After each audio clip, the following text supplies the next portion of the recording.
So welcome to today's Landlord and Letting Agent Forum run by Oxford City Council. Thank you all for attending this forum. We've got a number of topics today covering the cost of living and support on offer to residents who may be struggling financially. We're going to talk about our new service for landlords and agents on tenancy sustainment. We're going to have a talk from Oxfordshire Fire and Rescue on fire safety and an update on HMO and selective licensing.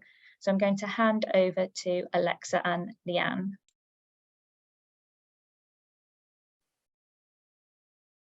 Hi all, so I'm Leanne, I'm the locality manager for the OX3 area.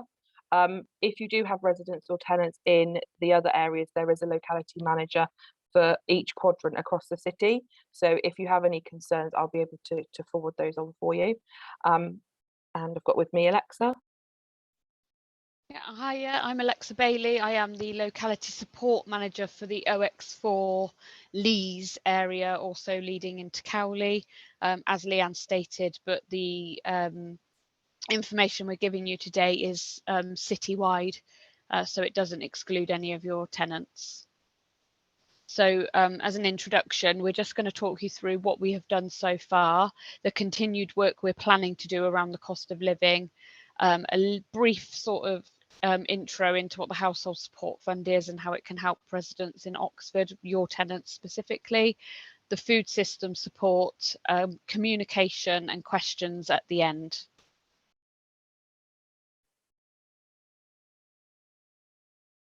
So what we've done so far is we've done some cost of living roadshows at the town hall with professionals and in local communities with residents of Oxford. We've produced some cost of living booklets which we've distributed across the city. We've attended established events across the city to continue to promote the support that's available. We've supported vulnerable residents in claiming their energy rebate. We've revamped our cost of living webpage, so now it looks more familiar with our cost of living booklet, and each section has now got a link through to the support that somebody might be looking for. So if there's a food support needs, they can literally go to that page and it will bring up all the options. We've developed a warm and welcoming spaces map, so that will be launched in the next couple of days. So that will be on our website, and it's a map with spaces on that anybody from Oxford can go and sit in or work in or have a tea or coffee or some low cost food. It's just that we know people are going to be struggling over the winter, and we wanted to support with warm spaces for people to go and be able to keep warm. And we've trained all our internal staff on how they refer to these community groups as well. So the continued work we are doing to help residents of Oxford across Oxford City is that we have the Household Support Fund. So we are continuing to support the food network and expecting a further allocation of £148,000, which comes from the central government through the district council, which will take us up until the 1st of April. We are attending events across Oxford to continue conversations around the cost of living supports to make sure that people know how and where they can access certain services. And we will be attending the BBC Radio Oxford Cost of Living event at Templars Square on the 26th of November, 10 till 1. So if you do know that you have any of your tenants are struggling, you know, identify as maybe something around, you know, struggling to pay their rent or asking you if they can make late payments. I don't know if that does happen, but it could do. Then that is something that you could direct them to that event on the 26th of November. And then they can come and speak to not just ourselves, but there will be other advice agencies there to support with the cost of living. So as Alexa said, we are getting a portion of the funding from the county to support our residents that are struggling. So in terms of support and what that looks like, if you are going to sort of send a resident our way, is that we can support for energy with energy vouchers. So they would go to a pay point and they would be able to top up their gas or electric key or card with the amount of money that we give to them on a code. With food, again, it's a voucher, so it's Asda or Tesco vouchers, which we will send them a barcode and they can then use that off of their shopping. And there's also an opportunity for them to be able to, for us to be able to support them with white goods. So if if a resident does come to you saying they're really struggling and they can't afford to replace a washing machine or a fridge freezer, or any of those sort of items, then we can support with those as well.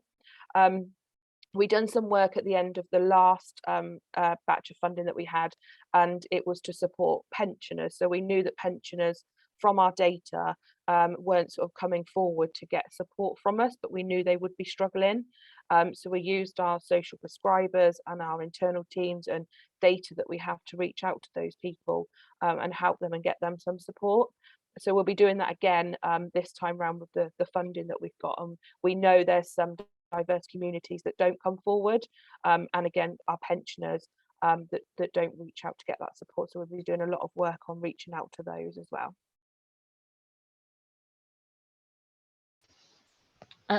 So as many of you may be aware, you might have heard the term, obviously, food or fuel poverty.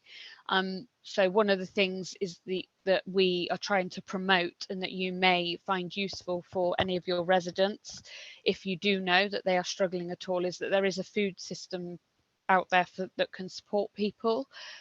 So as Leanne mentioned, with the Household Support Fund, we don't just give people vouchers for their needs. We try to come up with long-term, or what we would call community-led solutions. So it's like a wraparound service to their needs. So we look at things like, how can they improve their income? How can they get low-cost access to sort of activities, food? Can they get energy advice? So for private rented tenants, we would always refer them to Better Homes, Better Health. But with the food system, we signpost people to sustainable food options, including community food larders, which is promoting free or low cost food. And it's also to stop the waste of food. So it's also for people that might be interested in, being more green. And then we will also signpost people to food.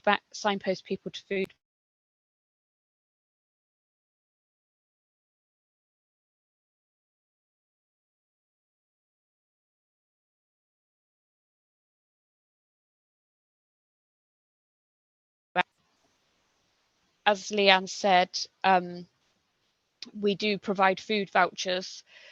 Because there are some needs that may not be met through these other options, we can provide emergency sort of food vouchers. And all information of how people can be referred for this type of support is on our website under the cost of living. And I would just say that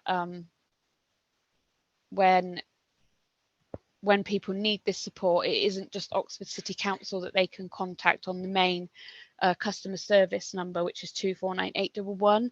We've also given a lot of the Household Support Fund to the local advice centres, so Citizens Advice Bureau, Rose Hill and Donington Advice Bureau, Barton Advice Centre and Agnes Smith. So dependent on the area where your tenants live, they may have a local advice centre. These can all be found on our website as well. And if it's not in those areas, then we would say signpost them to Citizens Advice, where again they should be offering that wraparound service. And obviously they can also help them if they are struggling with debt and things like that as well. So communication and how we're going to continue to communicate this with our residents is attend events across the city where tenants can attend. So we found that attending big events that are already set up has worked better. We've had a lot more people come through, and then we've been able to support a lot more people. Continue to deliver booklets to areas that are used frequently, so doctors, dentists, places of worship, community centres. So just so you know, we've created a cost of living booklet. I'll put my email in the chat, and if anybody would like any, please let me know and we can arrange for those to be dropped off. That's got a whole sort of directory of support across the city for people to be able to refer to. And we'll add regular updates of what is available to tenants in the landlord's newsletter. So if anybody's got any questions, if you think there's anything else we could do to support our tenants, or how could you use this information to support your tenants, then please speak up. But also myself and Leanne are able to hopefully answer any of your questions that you may have now.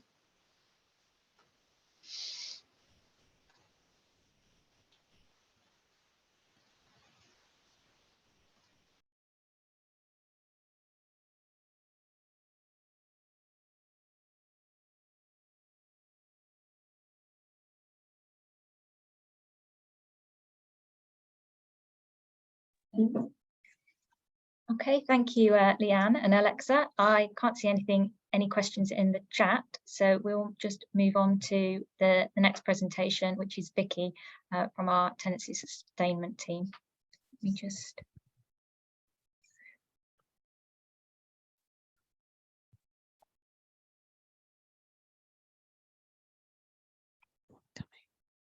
Oh, hello. So I'm Victoria Simmons. I'm the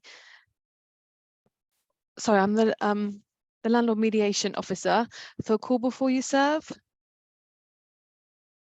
What Call Before You Serve is an early intervention landlord advice service offering free special advice to landlords within the city with the aim to prevent homelessness and keep tenants within their private tenancies. Our aim is to provide advice and support to landlords and their tenants to keep their current tenancy stable. We're looking to make healthier and more trustworthy relationships between the private sector and Oxford City Council. What we can help you with, we can look at helping with rent repayment plans, help when communication has broken down, advice on the correct service of notice, mediate between landlord and tenant, and signpost our tenants to support services. What we are not, we cannot complete notices on your behalf. We're not a service to clear all rent arrears, and we are not a rehousing service. So just a couple of case studies from situations that I've worked with. So we had a single parent who was at risk of homelessness. What I was able to do, I was able to agree a repayment plan with her, agree a plan for her to return to work so that she was able to pay the rent going forward. And Oxford City Council can help with employment and training for our private rented sector tenants. Call Before You Serve were able to pay a small amount of arrears to help save the tenancy. Another case I had, the landlord wanted to serve notice and gave the tenant 3 months handwritten notice. I discussed it with the landlord and directed them to the correct way to serve the notice. The landlord then served correct notice and was able to get his property back legally. So what we would ask, if you're considering serving notice to your tenant, is to come to me first. So whatever the situation is, if it's rent arrears, it may be ASB, you may want to be selling your property for whatever reason that you are thinking of serving notice. If you come through to me first, it's a free service where I can offer advice. And we can see if there is any way that we could mediate to save that tenancy to prevent homelessness. On the bottom of this slide, but I'm not sure if you can quite see it, are my contact details, but I will pop those in the chat as well because I think the slide is possibly cut off at the bottom. So yes, in a nutshell, that's what I am. Landlord advice and mediation service. It's a free service that you can access via Oxford City Council. So if there's any questions, you can pop them in the chat, but I'll also put my contact details in there.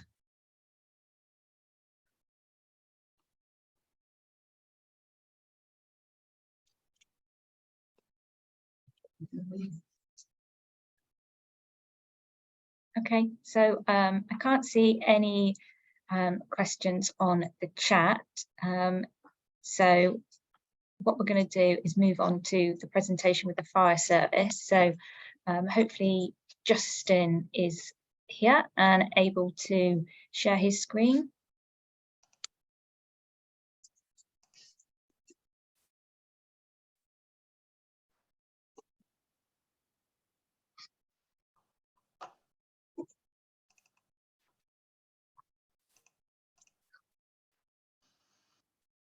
Right, hi guys. Can you all see my screen?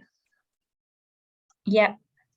Perfect. You can't see me, so I will just try and sort that out now. Hello. Right, welcome everyone. My name is Justin Camphouse. I'm a fire safety enforcement officer with Oxfordshire Fire and Rescue Service. We work in conjunction with the councils throughout Oxfordshire, enforcing the Regulatory Reform Fire Safety Order 2005. And it's very nice to be invited along today to give you a bit of a presentation on fire development. So obviously the main cause of, or the main reason why we enforce the fire safety legislation is because we want people to be safe from fire. That's ultimately what we want.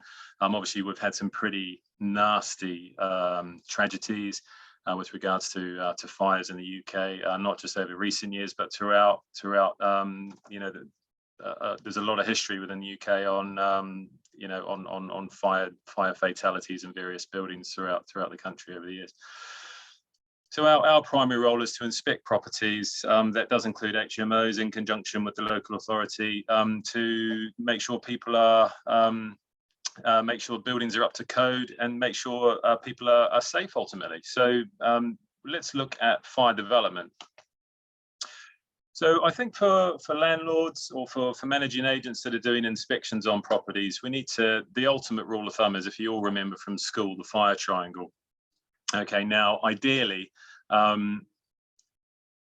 the fire needs three things in order to burn. Okay, now you can't do anything about the oxygen, unfortunately. If you remove the oxygen, you might have very unhappy tenants. You might not get any rent through. So we don't want to remove the oxygen from the room, but the heat and the fuel, that is something that we can do something about. So, you know, as we're carrying out you know, landlord inspections of properties, or if you're carrying out risk assessment reviews for your properties, just think to yourself, what are the heat sources in these rooms? What are the heat sources in the common parts and in the shared kitchens and things like that? How close are they to fuel sources? And, you know, in your mind, you know, if I use the example of like a close era, which is too close to an electric heater. You know, if left in situ, the clothes are going to eventually dry out to a point where they start to combust, pyrolyze, and then catch fire.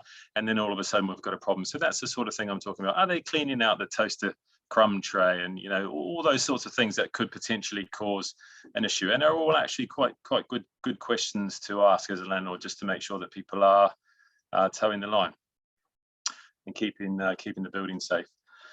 So yeah, so heat and fuel are the things that we need to you know, and make sure are separated. And I think, you know, just to put things into perspective,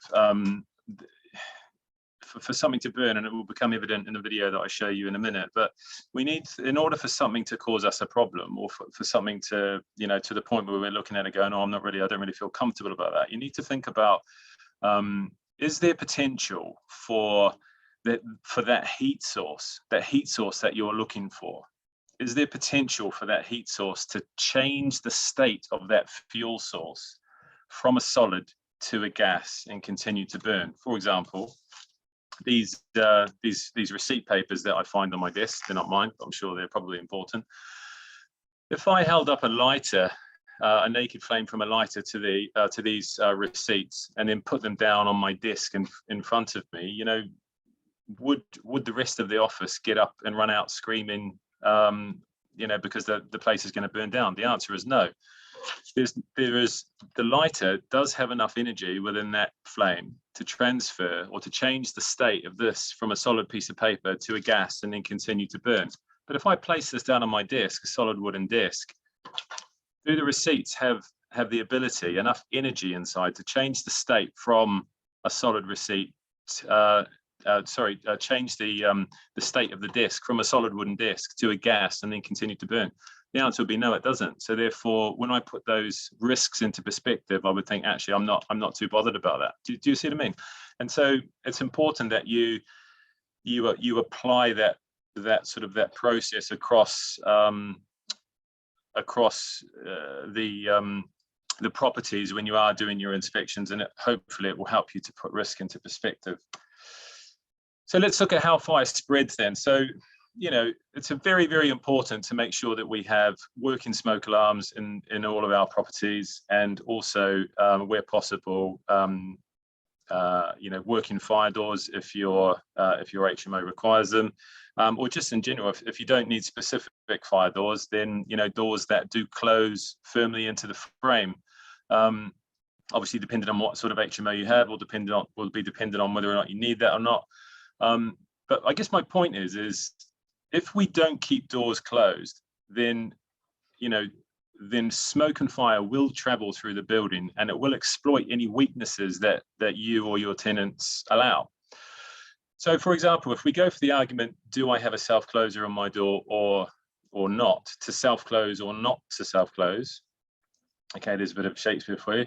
The answer would be, well, if we choose not to have self-closers on our doors because we don't like the look of them, so we're going to leave them open or whatever, then what would happen is if a fire does start in a section of the room, the transfer of smoke via convection is going to be via basically via air currents through the building. And if we don't keep fire doors closed, then what will happen is eventually that smoke will travel all the way through the building, through the fire doors that are left open, through the pipe work that the plumber or the sparky's just drilled through the through one bed set into another bed set to plumb the radiators through and sink.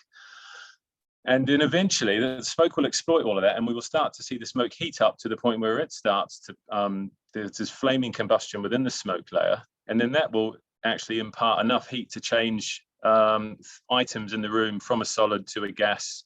And then you'll have fire starting in other areas of the room, even though you didn't have fire. It's not the compartment of origin, if you see what I mean. So my point is, it's very, very important to make sure that we keep fire doors closed, or any doors closed, not only for the protection of your assets, the properties that you own, but also for the tenants as well. And there is some fantastic advice out there on the 365 Alive. That's 365alive.co.uk website, which is an Oxfordshire Fire and Rescue Service asset, which has advice for businesses, for tenants on there, which you can seek advice with fire safety on there, which is all free. If we look at conduction, so imagine if you had your property's undergone a recent extension, you've added some more bedrooms, that's required a steel RSJ put in infrastructure to hold the next floor up. But unfortunately, we've had some form of water ingress, and we've had the ceiling collapse, which has then exposed the RSJ. Yeah, normally with particle boards, plaster boards on the ceiling skimmed, you'd normally have about 30 minutes of fire resistant construction with that. But if there's a hole there and it's exposed to steel RSJ, then all of a sudden, if you imagine holding a teaspoon and a lighter, if you heat up one side of the teaspoon, eventually the energy will transfer across and burn your fingers. Well, that's exactly the same as that hidden RSJ in the ceiling. If a fire's in a room, as you can see from that video, if I just play that again, you can see that it's exposed. So the fire has started, it's developing, and then it's exposed the RSJ, and then all of a sudden the RSJ is heated up, and then the energy that the RSJ has in it has then got enough heat energy to change the state of the carpet on the upper floors without any actual naked flame, and it's then changed the state of the carpet from a solid to a gas, and then all of a sudden, once that gas reaches its ignition temperature, then we would see flaming combustion in other rooms within the building, including the loft space, without actually, which is completely separate from the compartment of origin of the fire. So I guess for you guys, as you're inspecting your properties, as you're reviewing your fire risk assessments, just look out for weaknesses in compartmentation. Are there any holes, holes in ceilings? Are there any hidden holes, that you think, oh, that's a bit quirky. Where does that void go? You've got to ask yourself those questions, because in the fire service, we always base what we do on worst case scenario. And when we inspect places, we are looking and we're playing that worst case scenario in our mind, so that we can sort of view where fire might go, where smoke might travel, etc., and then obviously provide advice on that. Fire spread via radiation. So this is obviously building to building transfer. So for this one here, obviously, you'd be looking at, I guess with this one, the main hazard would be, if we look in the domestic HMO setting, would be rubbish bins.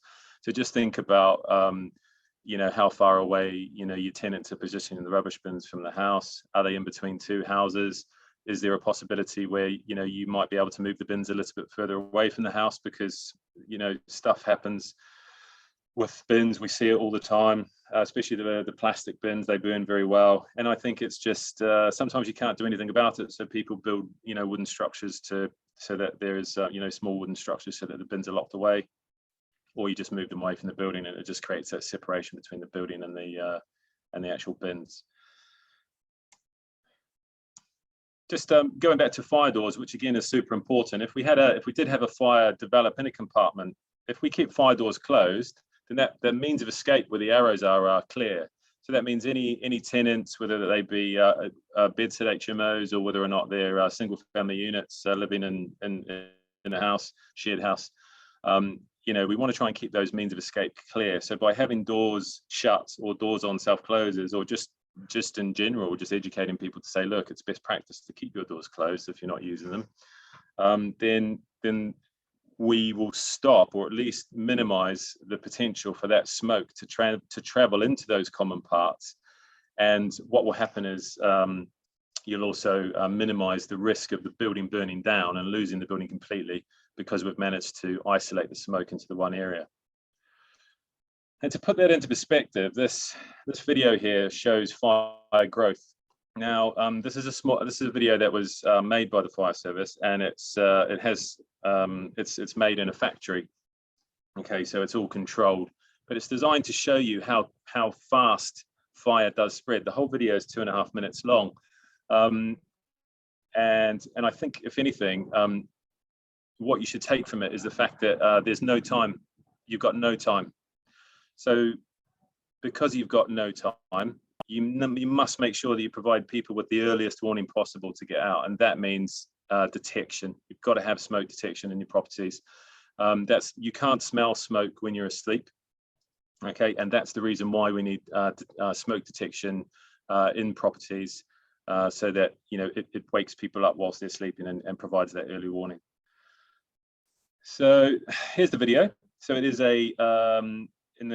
you'll see a city in front of you, hopefully, and there's a fire in the corner of that city. You can just see some very, very light smoke whisking away. They're changing to dark smoke. So at the moment, we don't have a full fire triangle.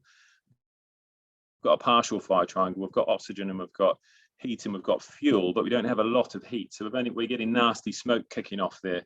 All right, and if you had smoke detection in your properties, it would easily set this off now, and you would have early warning for somebody to come and put that fire out, or evacuate the building.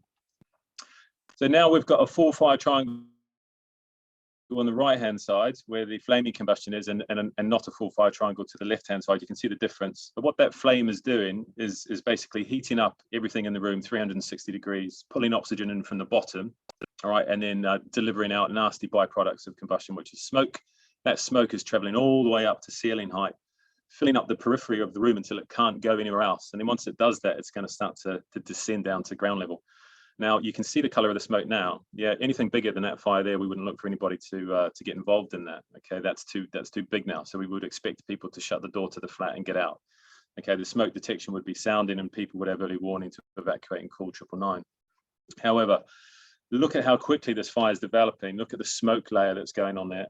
If we had the door to the bedroom closed, or the kitchen or living room, okay, then that would keep that contained to the point where it ran out of oxygen, and it would just become a very rich environment. But it may save the property. It may save the property.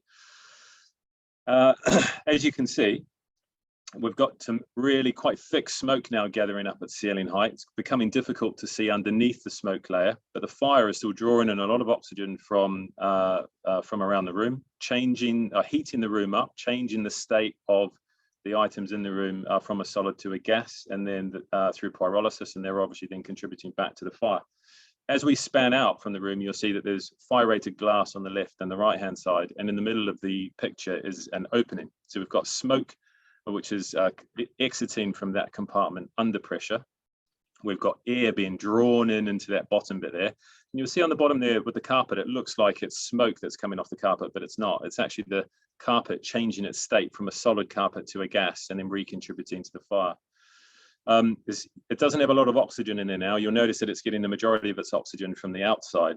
Okay, when the smoke meets the atmosphere, and then it's becoming oxygenated, and then you get flaming combustion on the outside. So you'll notice that if you look at the bottom of the door, what we would describe as the neutral plane, the bottom of the smoke layer, that's going to start to bounce quite aggressively, because it wants oxygen and it can't get it because it's being restricted by the fire rated glass on the left and right hand side. So in a moment, you'll notice that the fire will completely overcome that glass from the left and the right hand side, and it will basically destroy it completely, and the whole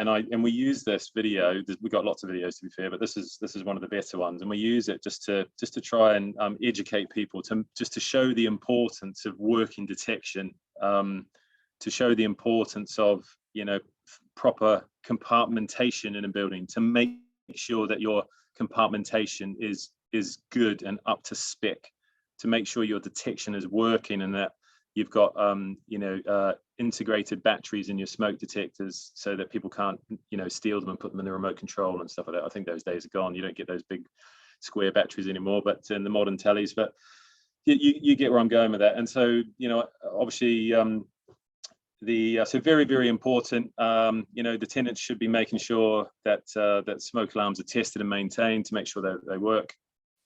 And you know, with regards to HMOs, there's some fantastic guidance on the council, West Oxfordshire Council, on West Oxfordshire Council, all the councils, City Council website, where they've got you know, some fabulous information on you know, how to make sure that your building's up to code, which is obviously in keeping with the Lacau's guidance.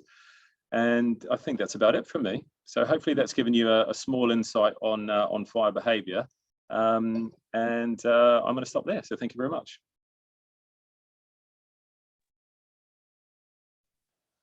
So are there any questions for Justin? Can either put them in the chat or just shout out.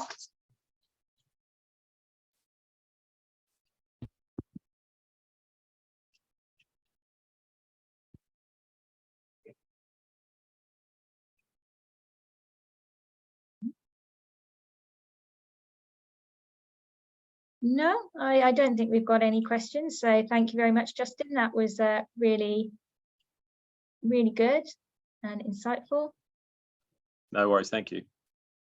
Okay, so I'm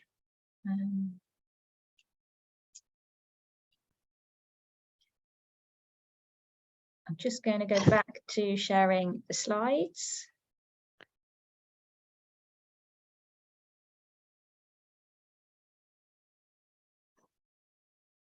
Right, okay. I'm hoping there's no echo on this, and it's just in this room that we're getting an echo, or we were getting an echo. Good afternoon, everyone. My name's Gail Siddall. I'm the HMO Enforcement Team Manager here at the City Council. And this afternoon, I just wanted to give you an update on both the HMO Licensing Scheme and the new Selective Licensing Scheme. It's quite nice coming back, talking about HMOs, because it's something that I haven't been doing recently, thanks to the Selective Licensing Scheme. That said, the team that have been, my team have been still out there doing work within the HMO stock and doing visits. So hopefully you will have seen some of them, or maybe not. Maybe you are the landlords that are compliant and we haven't been knocking on your door. Anyway, I thought it would be a good idea just to give you a recap of where we are. So the new scheme, the scheme that we're looking at now, or working to now, was renewed in 2021, and it started in June 2021. This follows the expiry of the last scheme was in January of 21. So there was a bit of a gap, which causes a few problems towards the start of the scheme in the first 6 months of the scheme. But just to say that the council has operated HMO licensing since 2006. And at that time, it was initially mandatory licensing for what was classed as a mandatory HMO at that time, which were 3-storey properties with 5 or more occupants. In 2011, the City Council then brought in additional licensing for the first time, and that covered smaller HMOs, including what we call 257 HMOs, which are buildings converted into self-contained flats, but they don't meet the building regulations. So for the last 10 years, we've had additional licensing, and now we've got it for another 5 years in the city. Basically, the overall purpose of the licensing scheme remains the same as it was when we first introduced it in 2011, and that's about improving standards and maintaining standards. We talked then, and we still talk about maintaining minimum standards across the city, because that's all we can enforce to is the minimum standard. If landlords and agents and managers want to put more than that in their properties, and this morning I was talking to somebody who was clearly putting a lot more into his properties than what we can legally ask for, that so be it. That's the way it is, but we can only enforce the minimum standards in such properties. So the emphasis in this scheme is very much on improving the compliance with the scheme and with the HMO licensing across the city. The other changes that you may or may not have noticed is that we've changed some of the criteria for being able to get longer licenses. That means that officers are checking during the processing of license applications for things like planning permissions and building regulations. Now, we have had some feedback about this, quite a bit of feedback about this, but this is about compliance, and it's not just about compliance with the HMO and the HMO management regulations and the Housing Act. It's also about being compliant as a property manager, and that could be certainly with building control, as you've just heard with from the fire service. It's quite important that building regulations are applied in properties where they're required, because they can contribute to the fire safety and the property condition of that property. So that's the reason why we're looking at things like that. I know some landlords have fed back that they don't feel that we should be looking at that, but that was what was agreed by our cabinet back in March 21. There's also more emphasis on section 257 HMOs. As I said, what these are the converted buildings, or I think the term in the legislation is poorly converted buildings. This sits quite nicely with selective licensing, in that now, of course, we're looking for licenses of flats in single occupation, and we're also looking for, if you've got blocks of flats, a number of flats, then we're looking for licenses for that. And we've already, in the first couple of months of the scheme, found where landlords have come forward to apply for selective licensing, and actually it's a 257 HMO, so they get redirected into the HMO licensing applications team. So the next couple of slides are really going to show you a couple of actions that we've been undertaking in the last year, or the first year of the scheme, should I say. For those eagle-eyed of you, the stats are fiscal year rather than from June to June. Apologies for that, but it's our reporting system in the council, and it does give a fair idea of what we've been up to. So we've had 2,532 applications in the first year, and these are renewals, new applications, and variations and temporary exemptions. As I mentioned earlier, we had a gap between the two schemes, and that meant we had an increase in new applications, even though we knew about these properties, and we named them gap applications. They were dealt with, I think we had about 600 of those. It was a challenge for the applications team to get those processed and the licenses in place, but they did it, and it was on target for, I think we were aiming to do it by the beginning of November last year, and they met that target. I think there was probably over 90% by that time were issued. In the that number, the variations were about 143, and I'll explain why that is in a minute, because there's another slide about that. But it's not just about, like I say, not just about new applications and renewal applications, but there are other applications that come in too. We've issued 2,100, or we issued 2,190 licenses in the first year of the scheme. From that, we've also done 559 compliance checks. Now, this is important to us because this is where we have asked for conditions on licenses, and we've asked for works, and we're going back to check that those works have been done. Now, sometimes those checks are photographic evidence where landlords have said, I've done the work, and we've asked for photo evidence of it. And certainly in COVID-19, when we couldn't do as many visits, that became quite a common way of carrying out compliance checks. However, since probably this time last year, we are now doing more and more compliance visits to properties.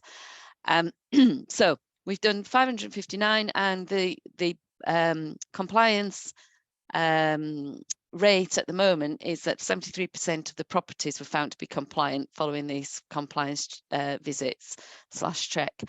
That's an important figure. That's what I'm keeping an eye on, because like I said earlier, that's what we are focusing on, trying to bring that compliance rate up and also keep it up. This is all compliance once we have told landlords we've varied license, or we put conditions on new licenses or renewals, and this is their compliance following work, following us detailing the work. What we really need to make sure is that when we don't tell them tell yourselves what to do in a notice or on a condition, that work, that compliance is kept up, and that means, you know, proactively checking properties and proactively sorting out issues before they even come to our attention. So we also carry out, and again, this is something that we are concentrating on quite a lot in this scheme, periodic of what we call full inspections. Every HMO has to be checked once every 5 years to check that there are no hazards there that require us to take action under Part 1 of the Housing Act. And that is, in simple terms, where we would serve improvement notices to remove hazards from properties. So we've undertaken 209 visits in the first year of the scheme. These are we are finding compliance when we go around and do these visits, but there are issues. And when I asked the team, you know, what sort of issues are you finding on these inspections? One of them is room sizes. You probably know that the minimum room sizes for HMOs changed, and now all rooms now must be 6.51 for an adult to sleep there. And we're still finding small rooms in HMOs where landlords may not have kept up to date with the regulations changing. We deal with that by variation of the license, but we are still finding that. So it's worth checking before you actually re-let a property with small rooms in, just in case it's too small to let. The other thing we find is that changes in tenancy and letting arrangements, where when we last inspected the property and we set the standards there, or set the conditions, it may well have been a joint tenancy and a shared house. And that's changed over the years to have separate tenancies and separate lettings within the house, and that can lead to an increase in the fire safety provisions required. So that's something else that we're finding. Plus then general disrepair, where landlords haven't checked, are not aware that their properties are in disrepair, or maybe they've thought the agent has fixed it or something like that. It is quite disappointing sometimes to officers to see general disrepair that has clearly not been addressed for quite a while. Now, Normally, these, like I say, are dealt with by an increase in variations or a variation to the license. And that's what we do. We put another condition on the license, and that's the normal way. If something was so bad, we would look at other ways of dealing with these, and that would be through part 1 action, either an improvement notice, as I've said. And in some cases, we've had to also take formal legal action, certainly about overcrowding and things like that in properties that we found. The other thing that the enforcement team deal with, is service requests. This number, it doesn't, 871 have been received, and that's not including the tenancy relations officer complaints or noise and antisocial behaviour about HMOs. We tend to get the complaints about disrepair and non-compliance. We also get service requests about the licensing scheme itself and how that works sometimes. And we also get complaints about suspected HMOs operating without a license. And I've got a slide specifically about unlicensed HMOs and what we do about those. We do have targets, of course we have targets, and overall 95% of those service requests were responded to within 5 working days. It's all reactive, is this, and it's all on top of the planned work of the compliance visits and the 5 yearly inspections. So when the service requests go up, sometimes the other work goes down because we've got a balancing act to do. Plus that, we have done in the first year of the scheme 294 what we call verification visits, and that's for new licence applications where we go out and check that the HMO is suitable to have a licence. For those of you who don't know, we in Oxford will always inspect HMOs before a licence is issued, and that has been very clear right from the word go. In 2006, when we first started doing mandatory HMO licensing, that was very clear from our councillors. I remember the cabinet meeting very, very well. But that's something that we still do. It's not a paper exercise, isn't HMO licensing for us. There is no point in having an HMO licensing scheme if we don't check on compliance and make sure that the standards are being maintained or improving. So that another important part of the work of the team to visit new HMOs. Sorry. So yeah, just talking about unlicensed HMOs. COVID-19, like with many things, restricted the number of visits we made to unlicensed HMOs or suspected unlicensed HMOs, basically because these visits are unplanned. We don't write to a landlord, we don't write to tenants, we knock on the door and we ask to go in, and we ask what's going on there in relation to whether or not the property is an HMO. In the first year of the scheme, we investigated 158 cases. Now, most of these are, we will start doing an investigation by doing a desktop audit of the property and looking at council websites, sorry, not websites, council databases to find out what information we have about what's going on there. And that includes things like council tax. It also includes some of the benefit records, which we're entitled to look at because of the Housing Act makes sure that we can do that, gives us the power to do that. In those 158 cases, 20% of them resulted in licence applications being made, which is good.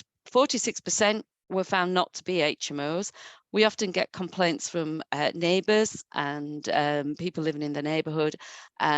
Say, for instance, that it might be something they're not aware of actually what's going on in the property. They just think it might be an HMO because maybe there's been an increase in the number of people visiting it.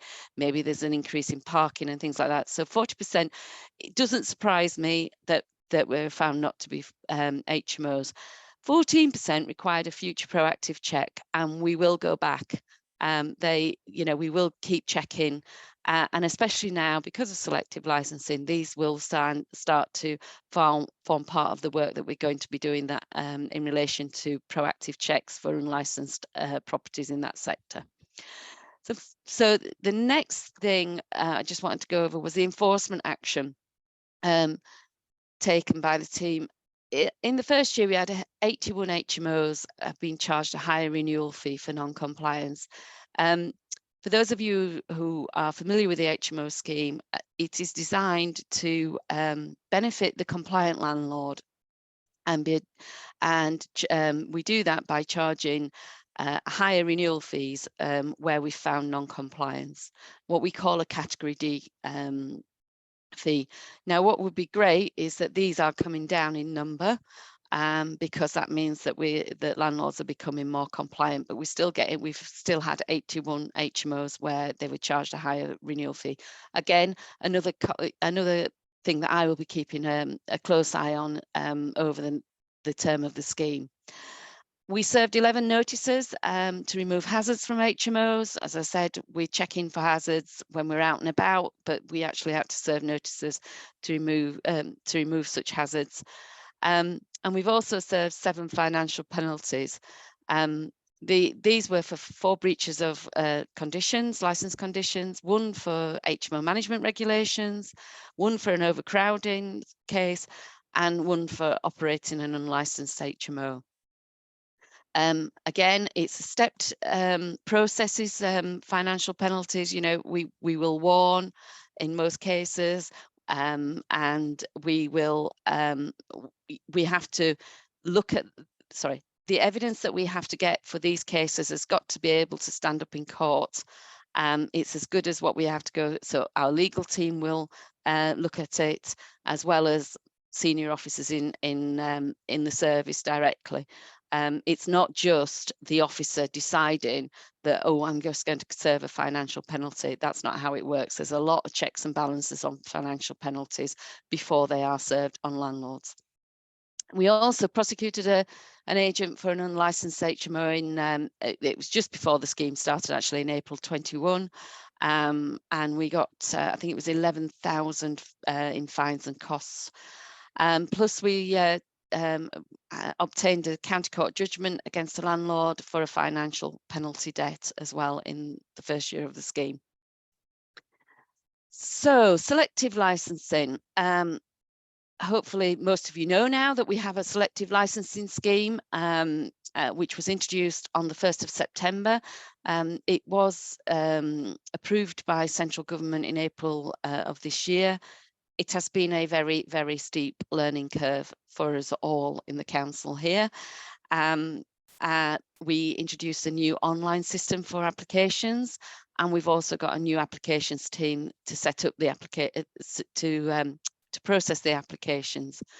At the last landlords event in April, I demonstrated how to make an application using the system, and also there's a video of that on the council website. Plus there's a guidance note as well on well, it's not just a note, a guidance document of how to make an application. This slide is a little out of date in that I checked earlier on today, and we've got over 2,800 applications received into the system.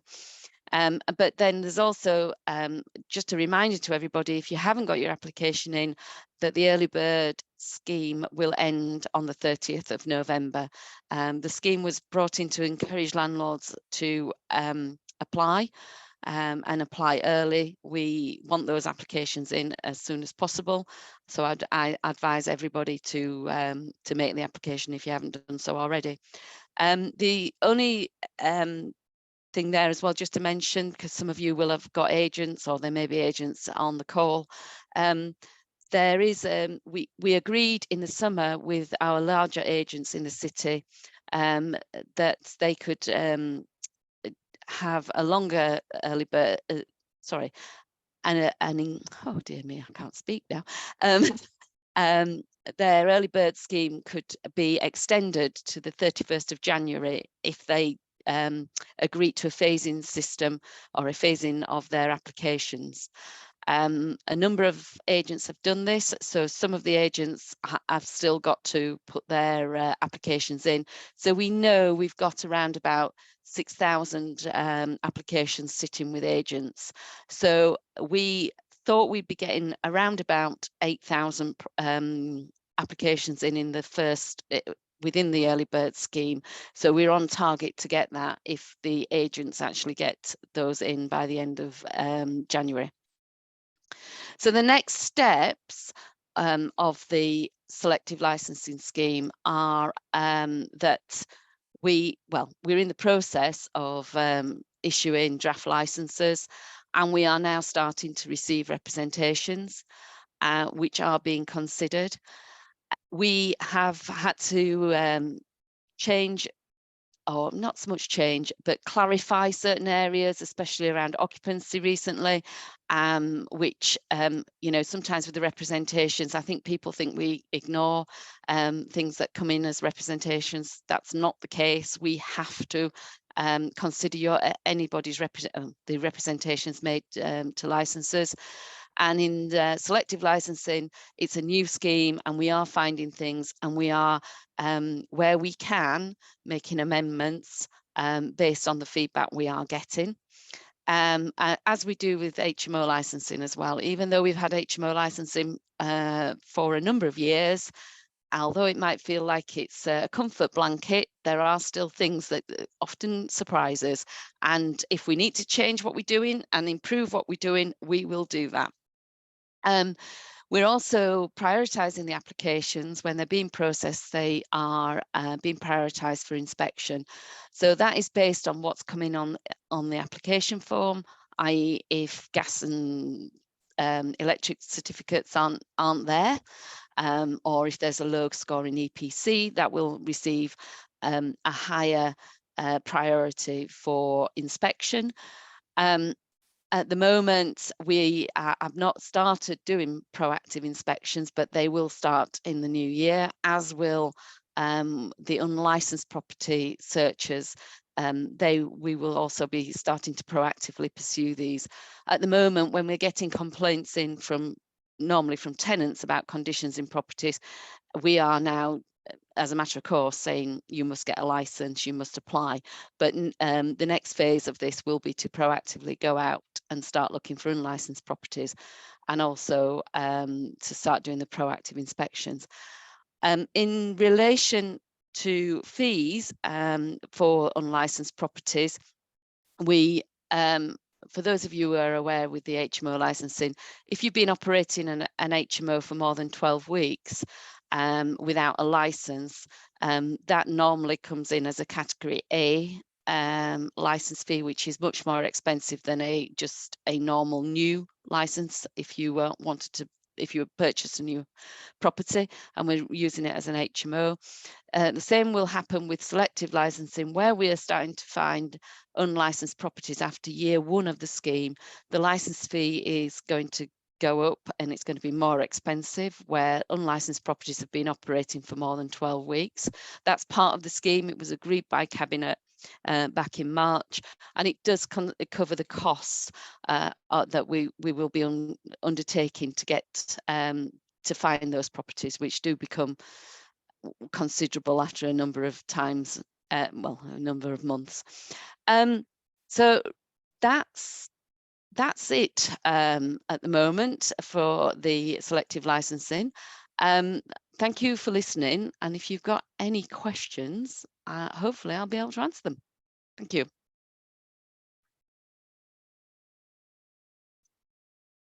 I can't see any in the chat.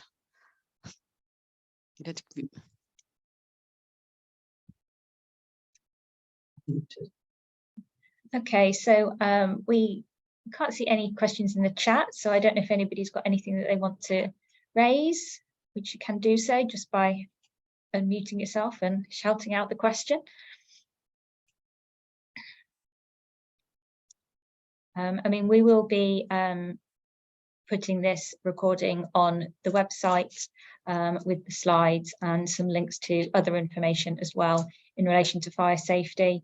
We had a session this morning and had some questions from landlords, so those questions will be going on the website as well. Doesn't look like we have any questions, so in that case I'm going to ask Sarah to stop recording, please. Oh, there is one. One's just popped up. Oh, anyone wanted to sign up to remove that? Okay, yeah, so that